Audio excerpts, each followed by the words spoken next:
Hello friends, basmati kitchen रे आपण मानको बहुत बहुत स्वागत जनाऊँगी। तो चलतु गरम दिन तो आसीगला आ दही पानीटा आमर जेहेतु कि कहते जो बटर मिल्क समस्ते पियंती। तो चलतु आज भी आमे भी बनैबा किछि अलग स्टाइल रे आ डिफरेंट स्टाइल रे। तो चलतु बनैबा स्टार्ट करबा।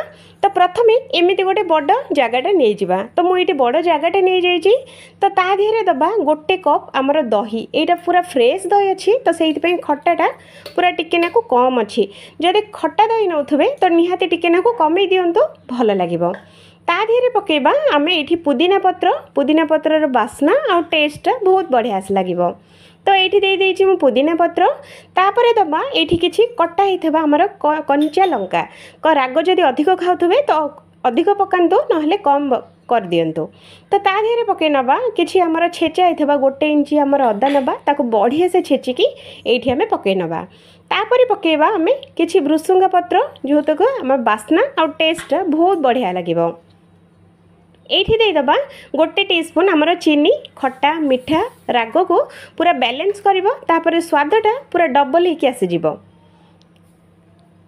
तो एठी दे दबा आमे स्वाद अनुसार लूण। तो देखंतु फ्रेंड्स लूणटा अधिक टिके देबे तो लुणिया लुणिया होके बहुत बढ़िया लागिवो। तो दे सारा पर मु 1 कप ये आमर दही नहीं जाइए ना। तो सही कप रे ही मापिकी 3 कप ये आम पानी दबा। तो पानी रो क्वांटिटी टिके अधिक नाक रखिए जेहेतु कि बटर मिल्कटा ना पानिया पानिया हेले ही बहुत बढ़िया लगिवो। तो एमितिका डाली बुला तो समस्त पाखे थिबो। तो से डाली बुला देहरे आको बढ़िया से आमे बुलेबा मिनिमम 5 ରୁ 6 मिनट आको बढ़िया से आमे बुलेबा।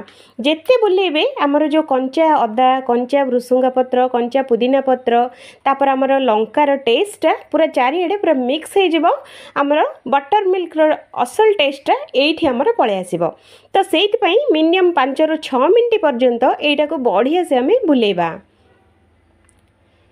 तो भल लगे निहाती थे बनातु फ्रेंड्स। देखिए पेट गरम दिन पर पेटटा पूरा ठंडा रही देहर पानी अंशटा टोटाल कमिबनी। निहाती गोटे दिन को निहाती एमती बनईकि गोटे ग्लास निहाती पियंतु देहपाई बहुत ही बढ़िया लगे। तो से यहाँ तो समस्ते पियंते गरम दिन में। तो आमे भी पीबा आम देहटा भी बहुत भल रहिबो। तो यहाँ मु 5 मिनट बढ़िया से आपको बुले नहीं। तो देखंतु फ्रेंड्स देखिले ना। तो आपको चलतु ग्लास रे आमे एबे बाहर करनबा।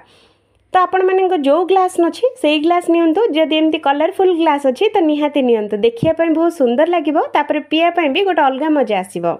जदि नॉर्मल ग्लास अच्छी तो से भी किसी ना निहाती नियंतु। तो सबुथरे बटर मिल्कटा पूरा सेम जहाँ टिके पीवा चॉइसटा ही अलग अलग।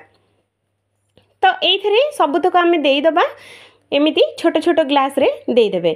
जदि पिला माननको जदि बनेकी दउचंती तो निहाती एगुडाक सब हमर छाणी की देई दियंतु जेहेतु कि हम पिला गुडाक सब देखिले पीबेनी ना।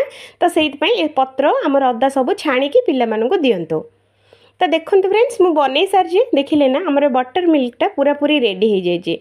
जदि कोठी ना कोठी जदि टिके ना को हेले भी वीडियोटा भल लगे तो प्लीज मो चैनल टी को सब्सक्राइब करिनेबे पाखरे थिबा बेल आइकन टी को क्लिक करिनेबे मोर नुआ नुआ आ डिफरेंट तरीका रे रेसिपी गुडा को देखिया पाई। तो केमिति लागिला कोन कमेंट करबा जमा भी भूलिबेनी। जदि बटर मिल्कटा जदि टिके ना को जदि कोठी भी भल लगे तो निहाती मो चैनल टी को सब्सक्राइब करिनेबे पाखरे थिबा बेल आइकन टी को क्लिक करिनेबे। मो रोहुची आउ थरे देखाबा गोटे फ्रेश वीडियो रे।